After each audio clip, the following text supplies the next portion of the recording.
Before there were shows like Euphoria and Stranger Things, and long before the streaming wars that gave us 1,000 new teen dramas every day, there was a show called Freaks and Geeks. It was a one-season wonder that burned bright but flamed out fast and left a permanent mark on television history. Premiering in 1999 and getting canceled by 2000, Freaks and Geeks only ran for a total of 18 episodes. But what the show lacked in longevity, it made up for with sheer authenticity, heartfelt storytelling, and characters that still resonate with audiences over 2 decades later.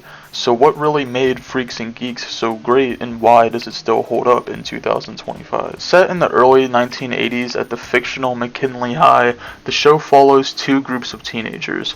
The freaks, who are burnouts and rebels, and the geeks, who are socially awkward kids trying to survive adolescence.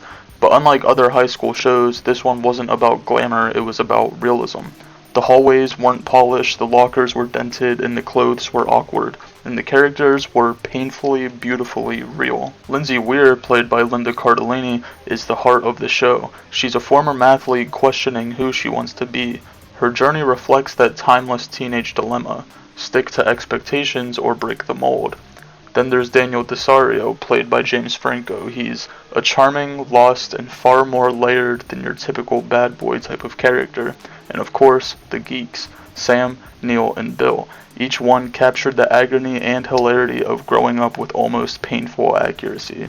And let's not forget, the show helped launch the careers of people like Seth Rogen, Jason Segel, and Martin Starr. It's basically the Marvel Cinematic Universe of awkward teenagers. The genius of Freaks and Geeks lies in its writing. It wasn't afraid to sit in silence, or to explore discomfort, or to even let moments breathe. It didn't mock teenage pain, it kinda just respected it.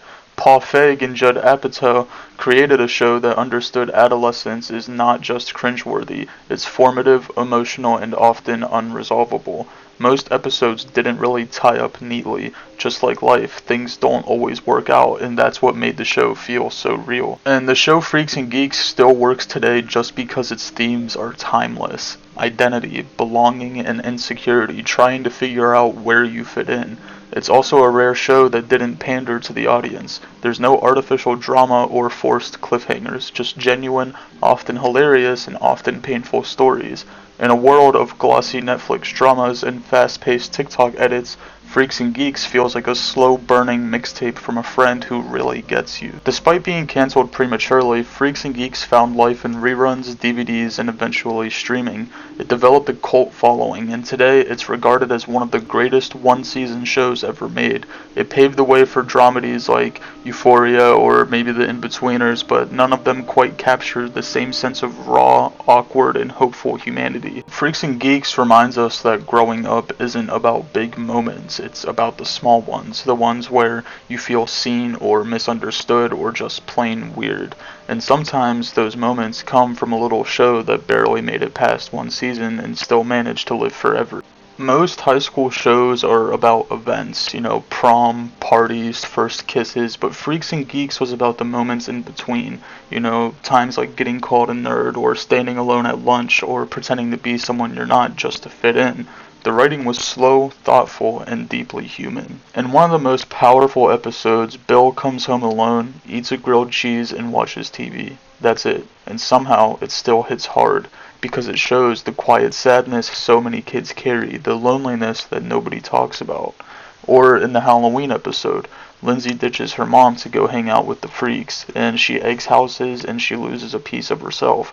Growing up costs something, and Freaks and Geeks was brave enough to show that. The show itself was never meant to be conventional. NBC executives just did not get the show at all. They wanted a prettier cast and more relatable plotlines, but Feig and Apatow refused. They fought for the realism, but lost. The show was dumped into a terrible Saturday night slot and canceled before the final episodes even aired.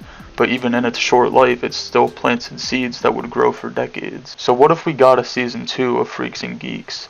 Maybe we would have seen Lindsay drop out of high school and forget about college and just follow the Grateful Dead. Daniel could have become the most unlikely Dungeons and Dragons master at McKinley. Sam would start growing out of his shell, and maybe Bill gets a girlfriend. Maybe not. But we'll never know. And maybe that's the whole point at this point. Freaks and Geeks ended like high school itself, abruptly, emotionally, and just a little unfinished. In a sea of overproduced teen dramas and hollow nostalgia, Freaks and Geeks still stands out. Because it didn't try to be cool, it didn't try to be edgy, it just told the truth. Awkward, painful, and honest, and sometimes that's all that you need.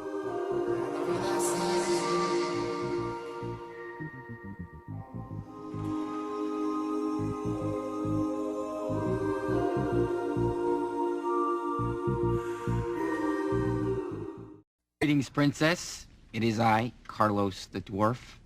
The dragon has been slain, and you're free to rule your kingdom.